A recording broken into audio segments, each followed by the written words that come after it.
What's up, everyone, and welcome back to the Fast and Furious season here on Cinematic Reviews. As always, I'm your host, Chris, and this is the show about all things movie and TV. Each week, I break down and review the newest releases, beloved franchises like Fast and Furious, and even upcoming projects. You can support the show by hitting that follow button on your favorite podcast network, as well as following it on all social media platforms. You can find all of those handles in either the Cinematic Reviews Facebook page or the show's website at podpage.com/cinematic reviews.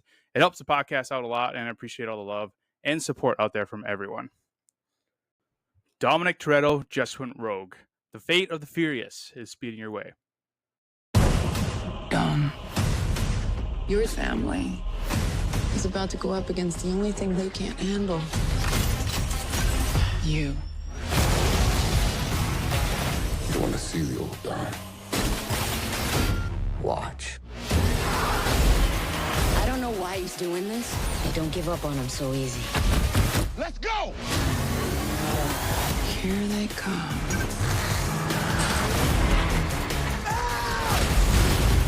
Now it's my turn. Why are they shooting at me? Baby, because you're in an orange Lamborghini. Shut up, Chaz! Good for a ride. Don't turn your back on family. Fire! Come and get it.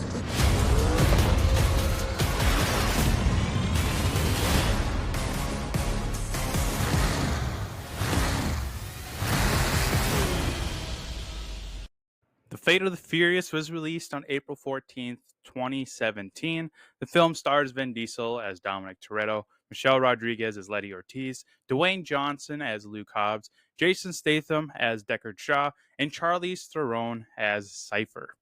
The film was directed by F. Gary Gray, who is best known for directing Friday, The Italian Job, and Law Abiding Citizen.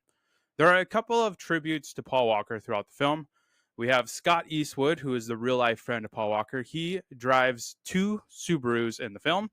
The GTR that Brian drives in Furious 7 can be seen in the garage, aka toy shop. During the 10 Most Wanted list scene, Mr. Nobody, who is played again by Kurt Russell, the number 7 is missing when he lists off which character goes with which number on the list.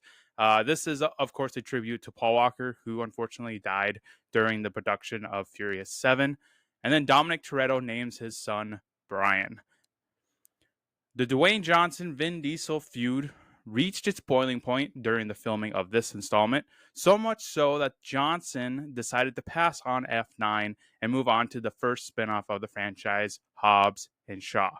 Reportedly, this started when Johnson posted to Instagram due to some of his scenes being cut by Vin Diesel, who confronted Johnson afterwards. Reports say that Vin Diesel's behavior was due to the announcement of the spinoff, Hobbs and Shaw, which would delay the production of Fast 9. This was the first major blockbuster to film in Cuba since the 1950s. At the end of the film, Hobbs decides to retire after 16 years. The Fast and the Furious, which was the first film of the franchise, actually came out 16 years before this film came out in 2017. And then lastly, Lucas Black was originally going to reprise his role from Tokyo Drift and Furious 7, but with scheduling conflicts with his show NCIS New Orleans, that prevented him from appearing. No real loss there, honestly. So Fate of the Furious is where the franchise starts to take a hit as far as quality goes. This is the first film without Paul Walker, and you really do feel his absence in this. I still today believe that there is a great film in here somewhere. It's just really unfortunate that Brian wasn't a part of this story. This time around, the Toretto family goes up against their own. Dom is forced into working with a cyber terrorist called Cypher, who's played by Charlize Theron.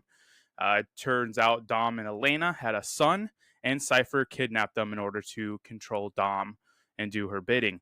It also turns out that Cypher was behind the events of Fast 6 and Furious 7. She apparently hired Owen Shaw to steal the Nightshade device, and then she was working with Jakande in retrieving the God's Eye in Furious 7.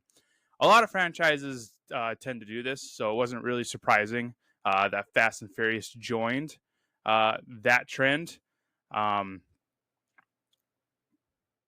But I do think that there is on paper a really, really good film here. I mean, we have Charlize Theron as the bad guy. She is fantastic. I'm a huge fan of her. Italian Job, Monster, Atomic Blonde. She's in the MCU now, part of the Fast and Furious franchise, of course. She's just phenomenal. The only thing that I have to say negatively about her is the choice of hairstyle. And I'll get into that more later on, but that was a bad choice. Otherwise, she was fantastic in here. Uh, Everyone else is back, which I love. We have Letty, Tej, Roman, Ramsey, Hobbs, Mr. Nobody, and even Deckard Shaw coming back. Statham ends up joining the team in order to seek payback on Cypher for corrupting his brother Owen in Furious 7. We're introduced to Scott Eastwood's character. Uh, Eastwood actually isn't given a name in the film. He just ends up getting referred to as Little Nobody after Roman dubs him that nickname. I honestly found Eastwood's character pretty annoying. I understand that he was really good friends with Paul Walker, and he wanted to be in this film. I respect that. But the guy isn't a good actor. The film at times tries to put him into the Brian role of the story, and I honestly hate that. Letty fills in the absence as well of Brian, but that worked more for me because it makes sense. You know, she's Dom's wife. Of course, she's going to want to go up against Dom and try to bring him back. She didn't have a whole lot of screen time interacting with Paul Walker, but she is the next best thing to try to convince Dom to come back. Yeah, I would love it if Paul Walker was still alive today and he was in this film as kind of the anchor to pull Dom back. But I mean, not much we can do. He tragically passed away, and they kind of did the best that they did. I respect that. It's just don't really care much for the Eastwood character. We honestly could have just cut him out. We could have had more Kurt Russell. We could have had Letty kind of step up more. I just really don't think that Eastwood is a really good actor. So he's just unfortunately miscast in here. We could just cut the entire Little Nobody character out, and it doesn't change the movie. It probably even improves it, honestly. My point is, and it's going to be the main point of this episode today, is the film would have been 100 times better if Brian was in it. It's just simple as that. Like I said, we've been able to get Brian and Dom go head to head once again. We would probably have seen Mia show up more, maybe even see the kids. We would have seen an emotional moment between Brian and Dom after he goes rogue. Just on paper, this is a great movie. It's a great installment to the Fast and Furious franchise. It's an awesome idea to have Dom go rogue and fight the family.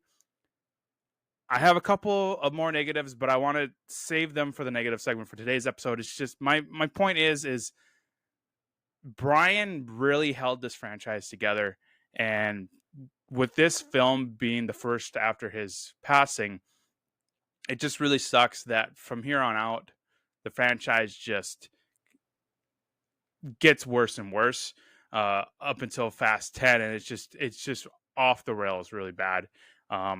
This is the best of the newer ones, honestly. That's why it's when I get to the rankings, it's a little higher than probably a lot of people have it, and it's because I think they did it the best job that they could without Paul Walker.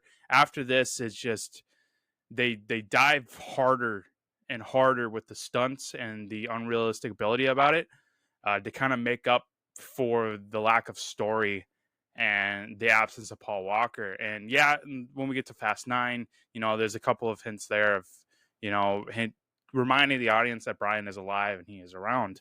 But here, I think the story is the best of these new installments. I really like the idea of Dom going against the family because he has to protect, you know, his son and Elena and everybody else that he cares about. He has no choice, as he makes it clear in the film to Cypher. He's boxed in, and he's just trying to do the best that he can. And I think that is a really, really good story. It's just surrounded by all this other garbage, like the Eastwood character and some of the CGI and Charlize Theron's hairstyle and all that other crap that we don't need in here. And then, of course, the absence of Paul Walker, and it just sucks that he is gone, and this franchise is really on thin ice as far as quality. So it's just really, really unfortunate. I did enjoy the film a lot more during this rewatch, even although it might not sound like it. I love the action. I love the characters for the most part. I love the idea of the story, just wasn't executed as well as it could have. And I love that Dom has a kid now. It helps grow the franchise in a positive way. I mean, how cool would it be if Brian's son and Dom's son end up teaming up in the future? We can just kind of circle back to the Fast and the Furious and just kind of restart this entire franchise with their kids. That just blows my mind. I guess that gets me kind of excited. Um, there is a lot to enjoy with the installment, and it's just really, really overpowered by bad execution. Uh, but I'm still excited for today's breakdown because there are some really, really awesome scenes in here that I can't wait to talk about. So with that, let's take a quick break before diving into the standout scenes of the Fate of the Furious.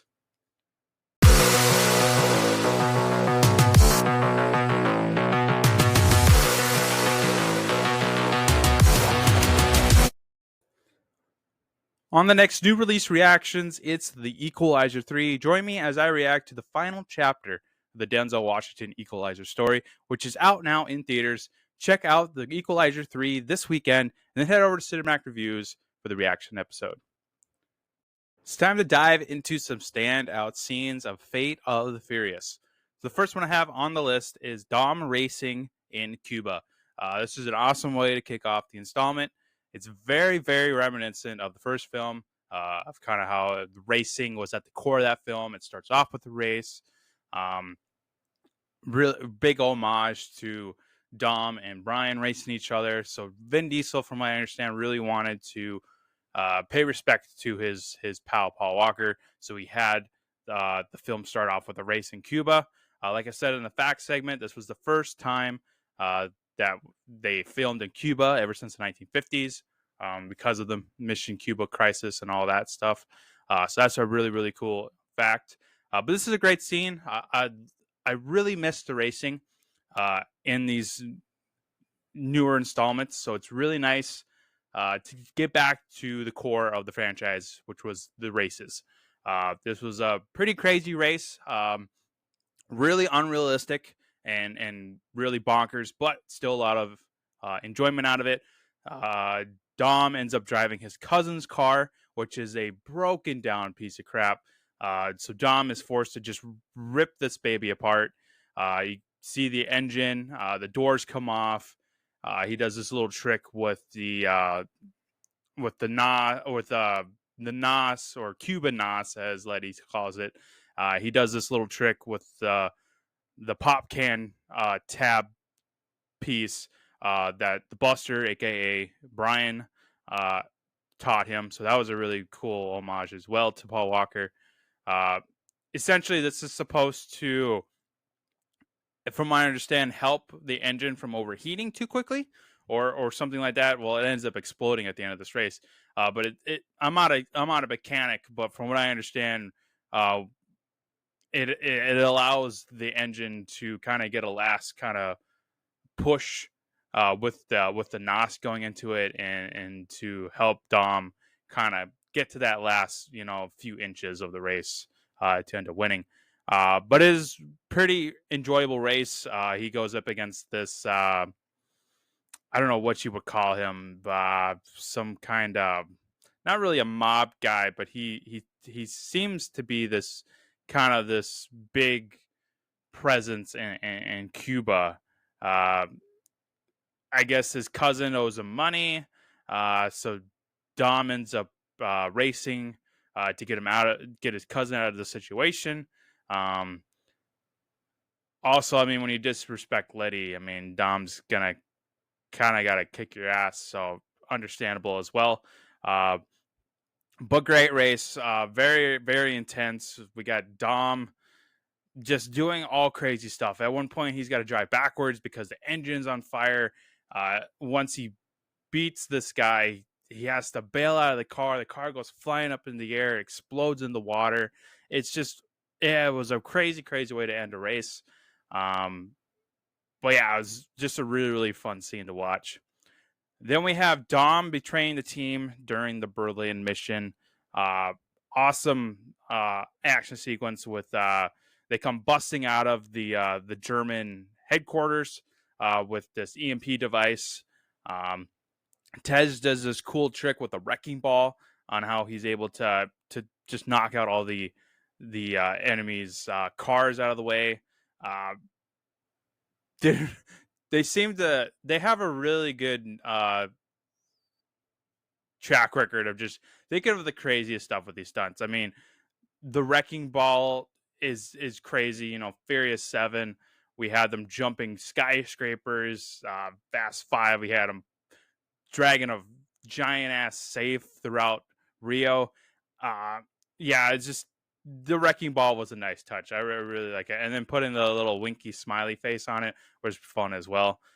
This is where Dom is betrayed the team because before the mission he was confronted by Charlie Theron's Cipher. Uh, it is unknown at this point in the story why Dom is working for her. We assume that he has to have a really, really good reason because we know Dom, we love Dom, we know that he is all about family, and it has to be something really, really important to cause him to go up against his family. Well, turns out, and a couple of scenes later, he betrays his family for family. So, but sticking with the Berlin mission, really, really cool. He ends up flipping Hobbs's truck and stealing the EMP, and then that's where we get the line that I opened the episode with, where Hobbs goes on the radio and says, "Dominic Toretto betrayed us. Dominic just went rogue." You know, so it's a really dramatic moment of the story about how Dom has betrayed the family, and it's supposed to make the audience, you know, emotional. Maybe it didn't work for some people. It kind of works for me. But I think overall this was a really, really fun scene. Then we get probably my favorite scene in the movie, and that is Deckard and Hobbs kind of arguing, throwing dunks at each other, and then eventually trying to fight each other during this huge prison break. So as a result of Hobbs losing the EMP to Dom, he is arrested for attacking a German base.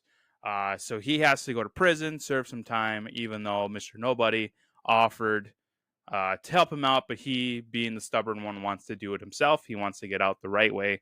He doesn't want to use any black ops back channels.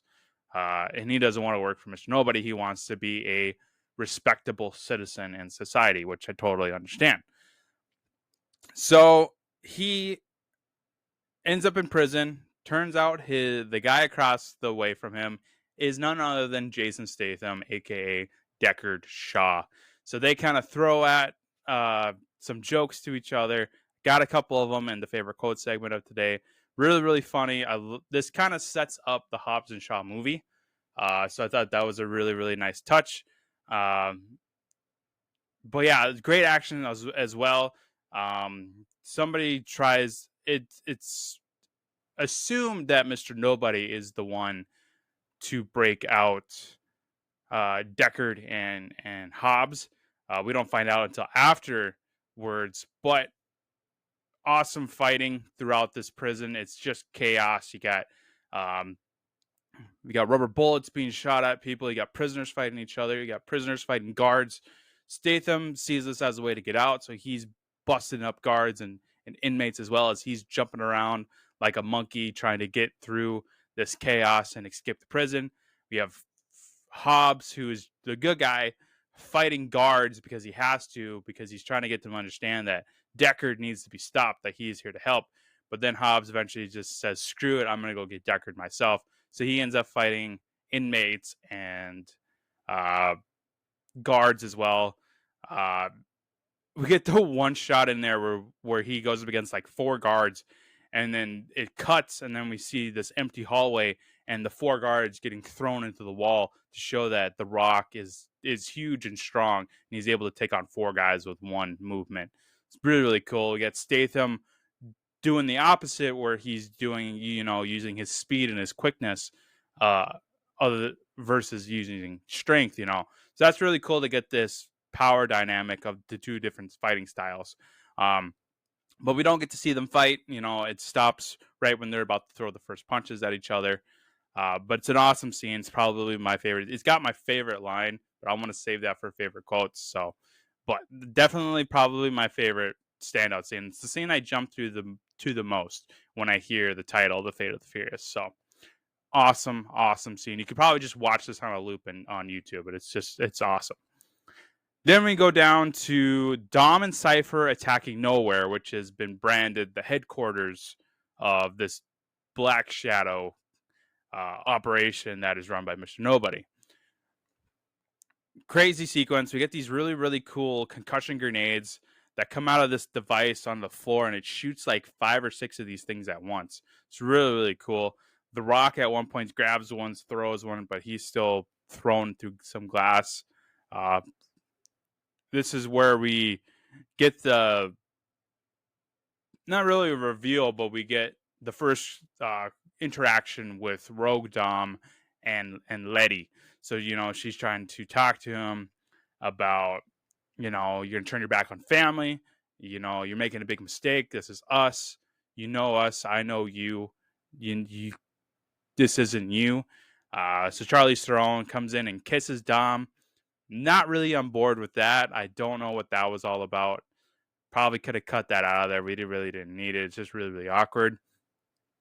But other than that, it's a really, really cool scene. I love the action in here.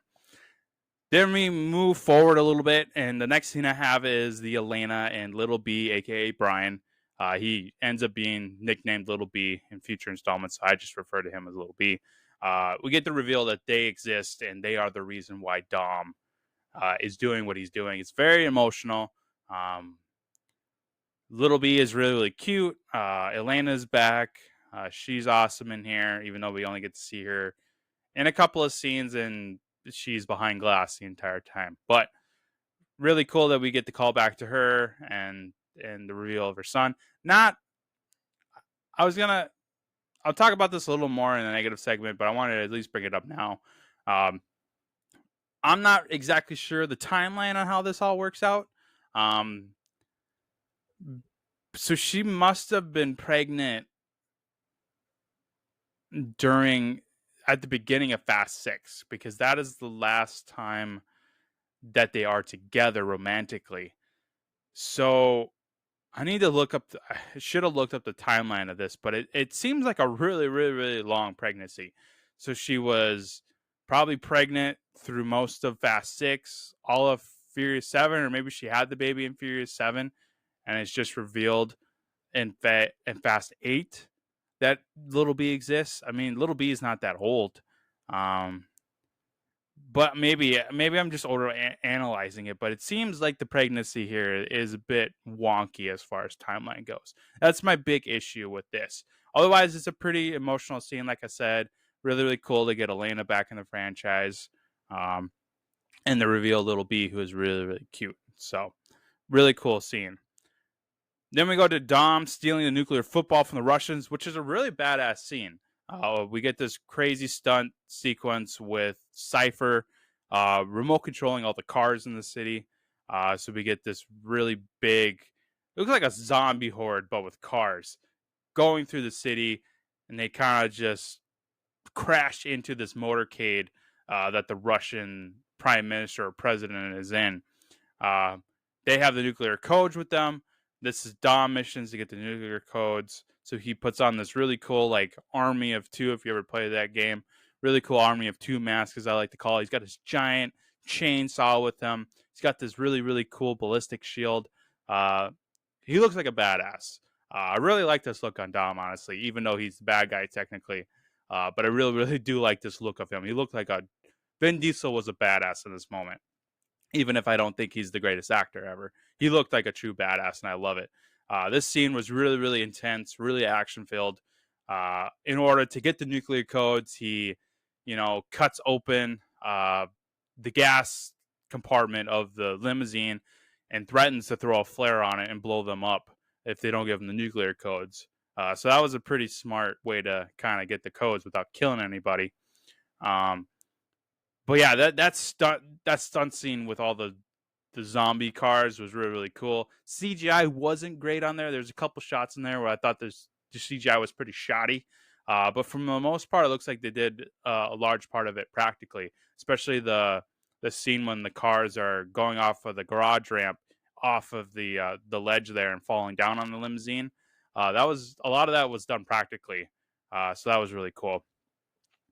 Then we go to Dom versus the team. So this is right after he gets the nuclear football, and the team shows up with their new little hot rods that they got from the toy shop, as they call it, from Mr. Nobody's warehouse. And we get this cable scene where they shoot the cables into Dom's car and try to stretch him out and rip his car apart so that he can't escape. Um, Dialogue isn't great in here. We get that really weird scene where they're like talking about how many horses he's got under there, and Statham ends with he try like 5,000 horses. We don't need that. We didn't really need dialogue. Scott Eastwood was a dumbass in here.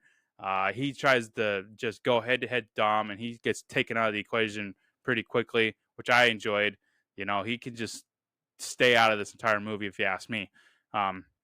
Otherwise, this is a pretty cool action sequence with the team going up against Dom for the first time. Dom eventually, being the badass that he is, though, he does escape.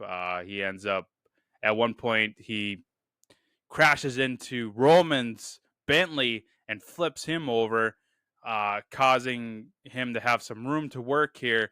And he drives forward and he flips, I believe it's Tej and Letty's cars into each other. It was a really cool sequence. He takes Hobbs out in a really weird way that does not work realistically, but I mean, it's a badass move. So, and I'm not even going to try to explain this with science because I don't even think this is possible. But what they did was, so apparently the cable was stretched out enough to where Dom had to just punch his car door open and shoot the door at Hobbs, and it pushes his huge truck back a good amount of feet and takes him out of commission. Not exactly sure the science hold up on that one, but I mean, it's a badass move and I like it. But very, very unrealistic that Vin Diesel is able to punch a car door off so hard that it takes out this massive monster truck that Hobbs is driving. And then, of course, he takes Statham out by flipping him over as well, and then shooting him, which comes back later. But it is supposed to have the audience, thinking that Statham is dead, and that Dom actually killed Statham. But we all know Dom, and he didn't actually kill Statham, and that comes back later. But it's a really, really cool action sequence for sure. Then we go to Cypher killing Elena in front of Dom. Very emotional scene, seeing one of the Fast characters die. And there's no way she can come back from this. I don't care how they try to explain her coming back. If they do, she is dead. Cypher had Rhodes put a bullet in her. She is gone. No way she's coming back from that. But very, very emotional because, I mean, I did like Elena in Fast 5. I thought she was really, really cool. She kind of pops up here and there after Fast 5 until now. But I think she's a really, really cool character in this franchise, and it's unfortunate that she had to die. But honestly, you can't have Dom with the son and his ex-lover and married to Letty all at once. So, I mean, one of them had to go, and Elena essentially just drew the short stick. So they killed off her character so that Letty and Dom can be together and they can raise little B together. So it's kind of messy, it's kind of dirty, but it had to happen. He had to get rid of the Elena character because it just caused too much of a mess with them having a kid together and then Dom being back with Letty. So I think if it were me, we probably wouldn't have had the Elena character in there at all. Letty wouldn't have died. If I was writing this franchise, I would have had the little B be the son of Letty and Dom. But hey, that's just me. That's just how I see it. But still emotional scene. even though I have some issues with the whole Olenna character anyways, even though she is badass. Then we jump over to Dom attacking the Russian base with the EMP that he stole from Hobbs, and it is installed into his Dodge. Really like that car that he's driving. That'll come back later in the episode. Just hold on for that for a second. Really cool how he uses his EMP though. He fired. I think he's got like 3 blasts for the EMP, and then it's out of commission. So he's able to take down the security measures. That's how he's able to get in there. He takes out. Maybe it was 2 blasts that he had, because he takes out the security, and then he's got to wait for it to charge. And then he goes under the sub. So he has 2 blasts, not 3. That's my bad there. I can't do math today. So he has 2 blasts. The second blast he does is when he's under the sub, and it reactivates the submarine that has the nukes in it, and then he takes out the helicopter as well as shooting them. Really cool how his car held up here, and then we get the introduction of a sub, which is pretty cool as well. Then we have the team, who is led by Hobbs and Letty, going up against the Separatists, who have taken over this Russian base and the sub. So they are kind of taking out these guys first, before they can take out the sub. So they end up on this ice. Actually, I got that reversed. So they deactivate the nukes in the sub first, and then they fight these guys on the ice. That's how it ends up going. That's my bad. I always blend those two. This entire third act kind of just ends up being a blur for me, because there's so much stuff going on at once. They kind of just half-assed and threw this third act together. So I always get the timeline of these events mixed up. But essentially, they're here to stop the nukes from firing from the sub. So they do that. I didn't put it on the list, but we get that scene with Tej and Roman and Scott Eastwood's Nobody going in the sub and trying to deactivate the nukes. They do that. Then they have to get through. They have to go across this ice in order to block the sub from getting out. Because Cypher now that Cypher can't remotely detonate the nuke, she has to get the sub out so that she can still use the sub. So we get this big fight on the ice between the team and the Separatists. They're firing missiles. Eventually, the sub fires torpedoes. It's crazy. We got Roman driving this orange Lamborghini that ends up going into the water, and he gets flung out by Tej on this cable in the door. We get that cool scene where he beats the one guy on the snowmobiles with the car door of the Lamborghini, picks up his gun and takes out the 4 dudes with 1 bullet each, kind of showing that Roman is actually a badass and knows how to shoot a gun. Because we don't really get to see him kind of do stuff like that very often. Usually that's Paul Walker's character. Another point, we get Hobbs hanging out the truck door that he's in, and with his hand moves a freaking torpedo into the other enemy truck. I don't know how. I don't know the physics behind that. But there's no way The Rock is going to push a freaking torpedo like that. It's just, a lot of this stuff is really unrealistic. You got Letty driving on top of this. When the ice starts breaking from the sub, she's using like the suspension and stuff to dodge all these icebergs and jumping on the ice like lily pads. It's all crazy. It's all action. This entire third act is just really where the stunts get really unrealistic and pretty crazy. But it's entertaining, so you kind of have to turn your brain off on all this. But realistically, and this isn't one of my negatives, realistically, they would have died during this fight. But with some luck and some, it being a movie, they end up surviving this huge chaos of a fight on the ice. But it's very, very entertaining. When this is on, I am locked in. I'm watching all this because there is some really cool stuff, and you get the interactions between the characters. It's really, really cool. Then this is probably tied for my favorite scene. But I really do like that prison break scene with Hobbs and Shaw. But this one's really, really good as well. This is like 1A, 1B with these scenes. So this next scene is we have Owen and Deckard going onto Cypher's plane to rescue Little B for Dom. This was kind of Dom's contingency plan or his backup plan in order to take down Cypher. So he hires the Shaw brothers through their mom, who is played by Helen Mirren. Shout out to Helen Mirren, who is apparently a huge fan of the Fast and Furious franchise. So she wanted to be in here, and she had a blast filming this, I guess. But kudos for her for having fun, because she is fantastic at anything that she does. So she kind of has Deckard and Owen work together to help Dom as a favor. So they end up on Cypher's plane. Owen, who is played by Luke Evans from Furious 6, Fast 6, he goes up to the cockpit. He handles the pilots, while Statham grabs Little B, and we get that really crazy shootout with him holding Little B as he's taking bullets to the back and shooting these guys up. Really, really fun scene. He puts the little headphones on Little B, and he's listening to the little chipmunks while he's just going to town on these dudes. It's a really, really awesome scene. Another scene that I think about when I hear the title, The Fate of the Furious, my mind goes straight to this Little B Statham fight sequence here on the plane. Really, really cool. I absolutely love it. And then the last scene I have is Dom and the team versus the Russian sub. But in reality, it's really Dom versus the sub. So Cypher gets really, really pissed off that she's losing.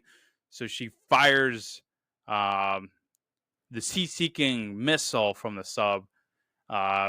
Dom's able to kind of distract the missile by, he's got that, like I said, I'm not a mechanic, but he's got the some kind of exhaust thing on the back of his car that has the flame coming out of it. So he revs the engine so that the flame can go higher, and that's how the heat-seeking missile goes after him instead of the team.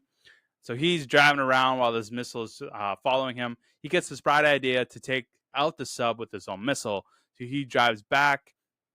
Again, not really sure if the physics holds up here, but he drives up the sub, kind of nicks his back end a little bit, so where he turns, and the missile goes into the sub, and he's able to survive, though, because the whole team comes in with their cars and blocks the fire, which doesn't really work. That's not how it works. They all would have died. Dom definitely would have died, but not being in the car. So, but it's still an action sequence. It's still pretty cool. And that's pretty much the movie. I didn't put it on the list, but we get to see it. The movie ends with Statham handing Little B. Dom's able to hold his son for the first time, and he names him Brian in front of the group, and everyone kind of gets their story, wraps up. Hobbs is offered his job back, but he declines it. He's retired to hang out with his daughter. Statham and Dom, I guess, are friends now. Everyone's happy and hunky-dory, and Letty and Dom get to raise Little B together. So that is The Fate of the Furious. Definitely, it's a tie between the prison break scene and Deckard Shaw and Owen Shaw rescuing Little B on Cypher's plane. Probably leaning towards the Little B and Statham fight on the plane. It's really, really fun. I get a kick out of it every time. So I think that is my most standout scene for me, with the prison break being a really, really close second. So up next, we have favorite quotes. So I'm going to run through these favorite quotes here. The first one is, "I choose to make my own fate." That is from Dom. And then we have a few from Hobbs here, actually. "I will beat your ass like a Cherokee drum." Dominic Toretto just went rogue, which is how I started off the episode today. "Hobbs, I've been waiting a long time for this." One of the prisoners says this, and then Hobbs responds, "Keep waiting, bitch." Probably my favorite line of the whole movie. I laugh every time that comes on. Another one from Hobbs, "I'm going to punch your teeth so far down your throat, you're going to have to stick a toothbrush up your ass just to brush them." And then Statham and the Rock both laugh at that one. That was pretty funny. We get this one from the dispatcher, "I don't care if you got to send the goddamn Boy Scouts." And then Letty, of course, responds, "No, that's Dom." I just really got a kick. Me being a former Boy Scout, I got a kick out of that one. A couple from Roman here. "Brian would know what to do." Very emotional. Really, they put this in here to remind you that Brian is still alive in the universe. And then Letty, responds, "We all know we always promised to keep him out of it. Him and Mia are out of this business. We can't bring him back in. And then another one from Roman 11, number 11, my ass. This is kind of a running joke in the movie. I haven't really talked about this. So when Mr. Nobody brings up how the team, made it to FBI's top most wanted list, everyone but Roman makes the top 10. Roman is just missed the cut by 11. And so that kind of ends up being a running joke about how he's number 11. And then he does all that crazy stuff with the Lamborghini door, and he shoots all those guys, and he says, number 11, my ass. This one from Queenie, who is Helen Mirren's character. It's called the Devil's Bunghole or whatever. And then Statham responds, it's called the God's Eye, Mom. Really funny there. You could tell Helen Mirren is just having a blast on this set with lines like that. And then this last one from Deckard, a.k.a. Jason Statham. Was that you or him? And then he sniffs and he goes, him. So during that fight with the guys on Cypher's plane, he beats a guy so hard that he crapped himself. So they snuck that joke in there to have Deckard ask Little B if he pooped or if that guy pooped, and he sniffs and he goes, that guy pooped. It's really funny. I really like it. But my favorite quote for sure is the one from Hobbs about keep waiting, bitch, in the prison. I just really, really like that. Favorite stunt? It's definitely Deckard and Owen rescuing Little B on the Cypher's plane. Specifically, the part where Statham is carrying Little B through the plane and shooting and beating the crap out of Cypher's goons.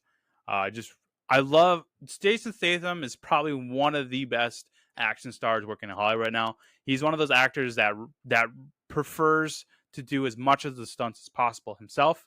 So it's really cool to get to see him in films because you're going to get an authentic fight from him because he puts in the training, he puts in the hard work to make it authentic.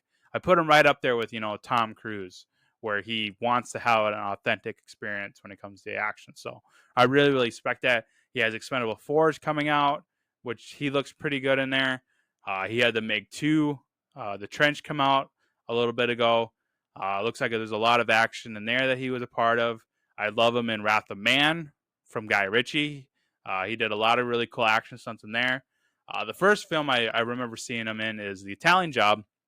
He doesn't do a whole lot of action in that one. I think it's when he got into like Crank and the Transporters when he really started to lean into the action. But it's really cool to get the reunion between him and F. Gary Scott because, like I said in the back segment, F. Gary Scott directed The Italian Job. So he really got to kind of this little mini reunion with Statham. And then also Statham got this little reunion with Charlize Theron because she was in An Italian Job as well. But I digress there. But Deckard was really cool in here. I'm really glad that they put Statham in this universe because he will, at least with his action scenes, you'll get some authenticity with his action scenes because, like I said, he's the guy that puts in the hard work and the training to make it as real as possible. So I really, really like it. So definitely my favorite stunt of the film. Favorite car? I had a little bit of a tough time with here. There's some really, really cool cars in here. I love Dom's Dodge Charger that he drives at the end of the film where the EMP is hooked up to the back of it. I think the look of it's awesome. It's a beast. He's able to take down a lot of stuff. He's got the EMP in the back. He's got the little flame coming out of the back from the exhaust. It's really, really cool. I really, really like that car. I love the design of it. Now we get to the negatives. I mentioned it before. Charlize Theron's hair. Not a fan of the dreads. Gotta go. Pick something else. Really poor hairstyling choice there. Otherwise, she was perfect. I thought she was a great villain. Very menacing. One of the better actors in this franchise. And she's great. Just don't like the hair. Another negative. Just no to everything that Scott Eastwood does in the film. Cut him out. We don't need Little Nobody. I know that he was good friends with Paul Walker. I'm sure he was very, very emotional when he passed away, very devastated. I understand that he wanted to be a part of this film to honor his friend. He's just a bad actor. And I think he's in the movie way too much. Now, if he would have been more of a background character, maybe cut him into one or two scenes, I'll understand that. But the fact that he is now part of the team annoys me because I think he's such a bad actor, and I don't know if he purposely did this, but it seems like they were trying to make Little Nobody the new Brian, and I did not like that whatsoever. Cut him out. We don't need him. Another one. This is what I was talking about with the sub. Dom should be dead after taking out that sub. I don't care if there's no way those cars can block that flame to prevent Dom from being burned to death. He is dead after that missile destroys that sub. And honestly, everybody in the cars probably would be dead as well. The physics just don't add up. He would have died. I know it's a Fast and Furious movie, but it's just really eye rolling when you see this scene because you're like, he would be dead. I don't care if this is a movie that makes no sense. He would be dead. But the biggest negative I have is what I keep saying through this entire episode. The film would be 100 times better if Paul Walker was in it. It's just, in another universe, Paul Walker didn't pass away. He was in The Fate of the Furious. We had a really good movie. It's just unfortunate that we're living in the reality where Paul Walker passed away, and this is the Fast and Furious franchise now. And it sucks, honestly, and it holds these films back because Paul Walker was such a huge part of the story. The Brian character made the film so enjoyable, and I just really, really love the Brian character. It's just really unfortunate that this is the world we live in now. Then I have a couple of burning questions. Now, this is a question I had before this rewatch. I finally looked it up and I figured it out. But when I first saw this film, this was a question that always popped in my head. How does Dom's car not shut off when he fires the MP at the base? Well, turns out he's using a 60s version of the Dodge Charger that has no electronics in it whatsoever. So it is not affected by the EMP. I don't know why it took me so long to figure that out, but that was always a question I had. How the hell does his car still run when he fires that EMP? And it's because he's using a late version of the Dodge Charger that had zero electronics in it. Now, this is the big question, and it's actually kind of brought up a bunch of times. Who would actually win in a fight? Hobbs or Deckard? Are you Team Hobbs or a Team Deckard? I'm going to put this, attached it to the end of the episode in the description so you guys can vote on it. Me personally, I think Statham takes down Hobbs. I know Dwayne Johnson's a big guy. He has training.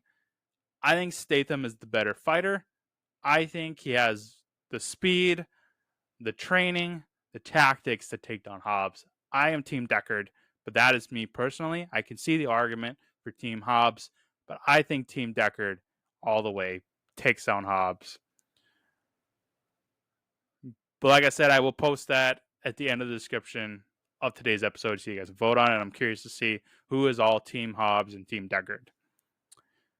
To end the episode, let's go over the Fast and Furious rankings.